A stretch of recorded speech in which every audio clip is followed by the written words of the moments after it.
seorang siswa sekolah dasar berinisial KB yang baru berusia 8 tahun di Provinsi Riau diduga menjadi korban perundungan oleh kakak kelasnya hanya karena ia berbeda agama dan suku.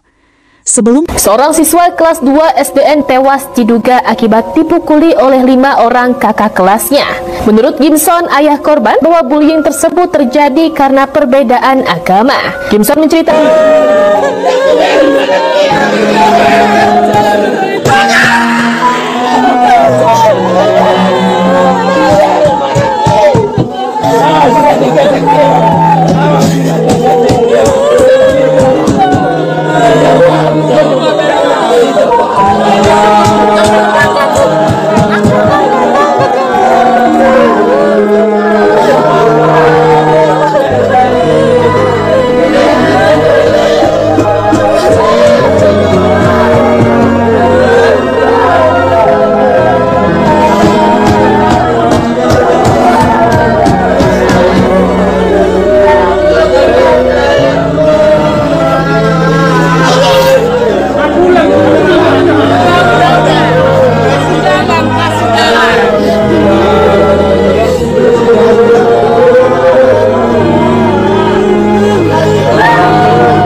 KB adalah anak pertama dari pasangan Gimson Beni Butar-Butar berusia 38 tahun dan Siska Yusniati Sibarani berusia 30 tahun. Ia memiliki 1 orang adik. Kronologi menyedihkan ini diungkap langsung oleh sang ayah, Gimson.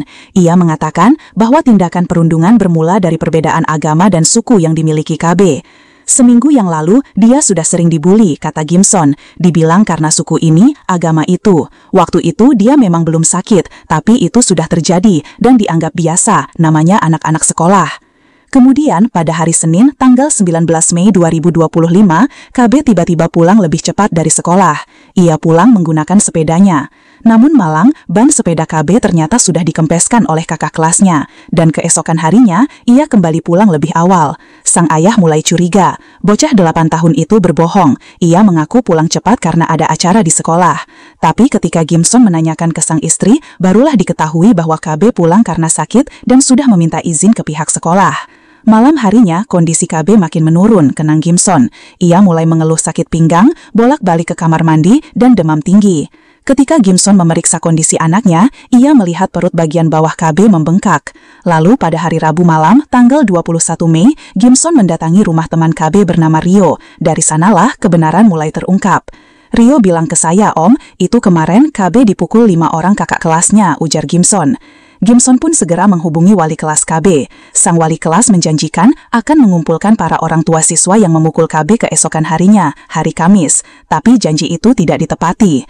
Akhirnya, Gimson mendatangi sekolah pada hari Jumat, tanggal 23 Mei. Ia meminta ditemukan dengan DR, salah satu pelaku.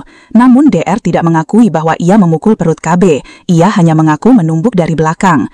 Menurut KB, pelaku menendangnya dengan lutut di bagian perut, tapi DR menyebut pelaku lainnya, yaitu HM yang memukul perut KB. Saat Gimson mendatangi rumah HM, orang tua HM tidak terima. Mereka bahkan menyebut ada beberapa pelaku lain. Sementara itu, kondisi KB terus memburuk. Pada hari Minggu, tanggal 25 Mei, KB mengalami demam tinggi dan sakit perut. Ia pun dibawa ke rumah sakit, tapi saat itu tidak ada dokter spesialis, hanya dokter umum yang berjaga. KB sempat muntah, mengeluarkan lendir bercampur darah. Ia akhirnya dirujuk ke RSUD Pematang Reba dan mendapat penanganan medis, namun kondisinya tak kunjung membaik. Ulu hati KB membengkak, ia mengalami sesak napas dan akhirnya kejang-kejang. "Anak saya disuntik dan diberi oksigen," ujar Gimson dengan suara gemetar. Tapi dalam perjalanan ke rumah sakit, dia sudah kejang, ngeri lihat kondisinya.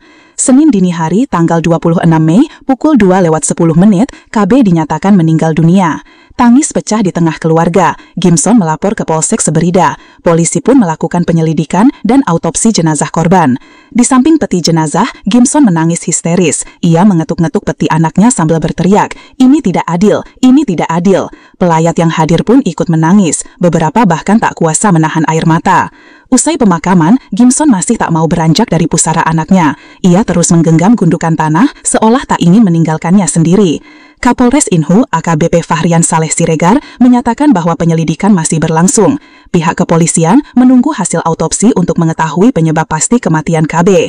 Dari hasil awal, ditemukan tanda-tanda kekerasan di tubuh korban, berupa luka lebam. 5 orang pelaku sudah teridentifikasi, yaitu HM yang berusia 12 tahun, Arka yang berusia 13 tahun, MJ 11 tahun, DR 11 tahun, dan NN 13 tahun. Kini, keluarga korban hanya berharap keadilan benar-benar ditegakkan. Reaksi pihak sekolah saat mengetahui ada siswanya yang menjadi korban bullying terkesan lambat. Hal ini diungkap oleh Gimson, ayah dari KB, seorang siswa sekolah dasar yang meninggal dunia, diduga karena dipukuli oleh kakak kelasnya. Istri Gimson sebenarnya sudah lebih dulu menghubungi wali kelas KB. Sang wali kelas saat itu berjanji akan mengumpulkan para orang tua untuk menyelesaikan persoalan tersebut. Namun, menurut Gimson, pihak sekolah tidak pernah benar-benar mengumpulkan orang tua dari murid-murid yang diduga menjadi pelaku kekerasan. KB, seorang bocah berusia 8 tahun, murid kelas 2 di Sekolah Dasar Negeri 12, Kecamatan Sebrida, Kabupaten Indragiri Hulu, Riau, menghembuskan nafas terakhir setelah diduga dipukuli oleh 5 orang kakak kelasnya. KB adalah anak sulung dari pasangan Gimson Beni Butar-Butar yang berusia 38 tahun dan Siska Yusniati Sibarani yang berusia 30 tahun. Ia memiliki 1 orang adik. Menurut kesaksian Gimson, anaknya sudah sering menjadi korban perundungan oleh kakak kelasnya. Akar masalahnya diduga karena perbedaan agama. Seminggu yang lalu dia itu sudah sering dibully, kata Gimson. Dibilang soal suku ini, agama itu. Itu sebelum dia sakit. Biasalah karena mereka anak-anak sekolah. Senin, tanggal 19 Mei 2025, KB pulang lebih awal dari sekolah dengan mengayuh sepedanya sejauh sekitar 800 meter menuju rumah. Ketika ditanya, KB mengaku bahwa ban sepedanya dikempeskan oleh kakak kelas. Keesokan harinya, ia kembali pulang lebih awal. Namun kali ini, ia berbohong kepada ayahnya dan mengaku ada acara di sekolah. Dia bohong sama saya, ungkap Gimson. Aku tanyalah orang rumah kenapa dia. Orang rumah bilang dia kurang sehat dan sudah dipermisikan oleh sekolah, kata istriku. Malam harinya, kondisi KB memburuk. Ia demam tinggi, mengeluh sakit pinggang dan bolak-balik ke kamar mandi. Saat diperiksa, perut bagian bawah pusarnya terlihat bengkak. Penasaran, Gimson mencoba mencari tahu kebenarannya. Rabu malam, tanggal 21 Mei, ia mendatangi rumah teman KB yang bernama Rio. Rio ngomong sama saya, Om, kemarin KB dipukul sama 5 orang kakak kelasnya, cerita Gimson. Setelah itu, istri Gimson kembali menghubungi wali kelas. Sang wali kelas kembali berjanji akan mengumpulkan orang tua murid pada Kamis tanggal 22 Mei. Namun, sekali lagi, tidak ada tindak lanjut nyata dari pihak sekolah. Gimson akhirnya mendatangi sekolah langsung pada hari Jumat, tanggal 23 Mei. Ia bertemu dengan kepala sekolah bernama Sutarmo dan meminta untuk dipertemukan dengan salah satu pelaku, berinisial DR. Saya minta dipertemukan dengan DR. Rupanya, anak ini yang paling fatal memukul anak saya. Ia menendang perut anak saya dengan lutut, tapi di depan saya, DR hanya mengaku menumbuk dari belakang. Ia menyebut pelaku lain yang memukul bagian perut KB adalah HM, kata Gimson. Gimson lalu menemui orang tua dari HM dan menyampaikan cerita tersebut. Namun, orang tua HM tidak menerima dan menyebut bahwa ada pelaku lain yang juga terlibat. Sementara itu, kondisi KB terus memburuk. Hari Minggu, tanggal 25 Mei, KB mengalami demam yang makin tinggi dan sakit perut yang tak tertahankan. Saya tak tenang, saya bawa dia ke rumah sakit.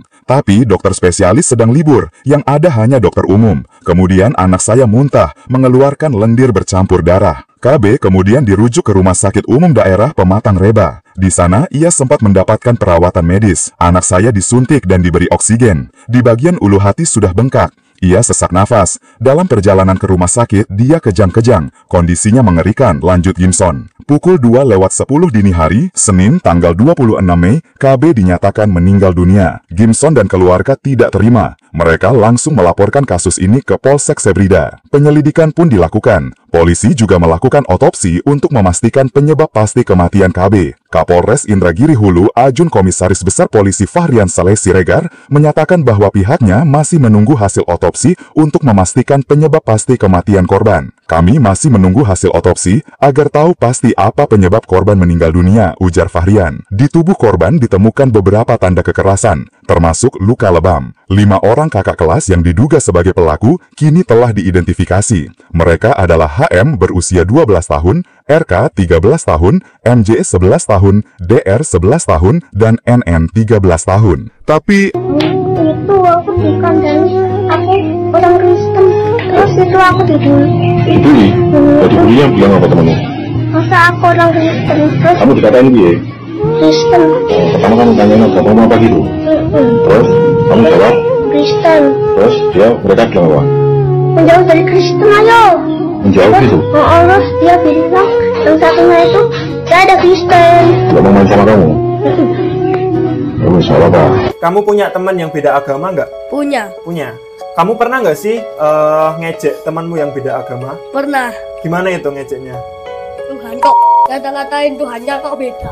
Oke. Kamu pernah nggak temanmu yang beda agama gitu kayak ngejelek-jelekin kamu atau ngebully kamu itu pernah nggak? Nggak pernah. Nggak pernah? Malah nggak pernah? Malah kamu yang ngata-ngatain? Lain kali jangan ngejek-ngejek lagi ya. Iya. Kamu punya teman yang beda agama nggak? Punya. Punya. Kamu pernah nggak ngatain atau ngebully temanmu yang beda agama? Pernah. Gimana itu? Masa nggak nutup aurat, rambutnya kelihatan, auratnya kelihatan, nanti masuk neraka. Oh gitu. Kalau temenmu yang beda agama itu pernah nggak sih ngatain kamu gitu? Enggak. Enggak. Kamu punya teman yang beda agama nggak? Enggak. Enggak. Kamu pernah punya teman yang beda agama nggak? Enggak. Enggak. Kamu punya teman yang beda agama nggak? Punya. Kamu pernah ngatain atau ngebully temenmu yang beda agama nggak? Pernah. Pernah. Gimana? Ibadah kok seminggu sekali. Oh gitu. Terus kalau yang temenmu itu pernah nggak yang beda agama itu ngejelekin kamu atau ngebully kamu? Enggak. Kamu punya teman yang beda agama nggak? Punya. Punya. Kamu pernah nggak ngejek temanmu yang beda agama? Enggak punya. Enggak. Usir kafir dari Indonesia! Usir kafir! There's no place for...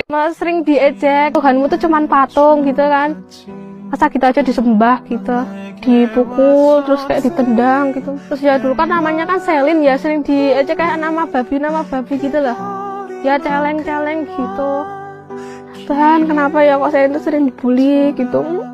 Padahal itu saya itu nggak salah apa-apa. Usir kafir dari Indonesia!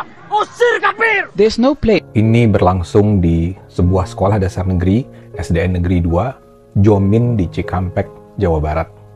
Di sekolah itu ada seorang anak yang dibully. Anak itu bernama Belva. Nah, Belva ini adalah seorang anak yang datang dari keluarga penganut penghayat kepercayaan terhadap ketuhanan yang Maha Esa.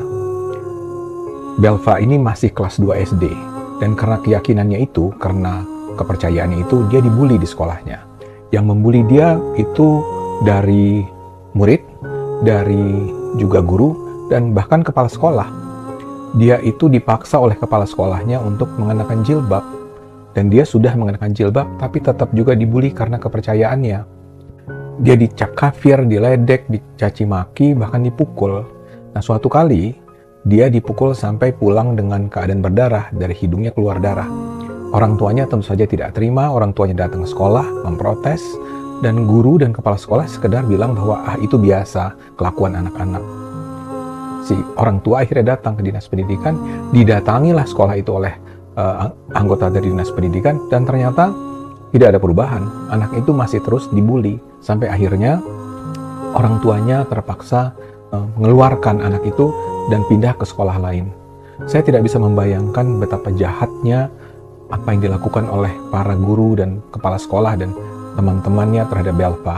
Belva pasti hidup dalam keadaan yang sangat stres, sangat tertekan, dan itu terjadi hanya karena orang-orang di sekitarnya tidak bisa menerima, tidak toleran terhadap apa yang diyakini oleh keluarga Belva. Kita berharap ini tidak lagi terjadi. Pemerintah harus secara tegas menindak guru kepala sekolah semacam itu. Kita rawat Indonesia sebaik-baiknya.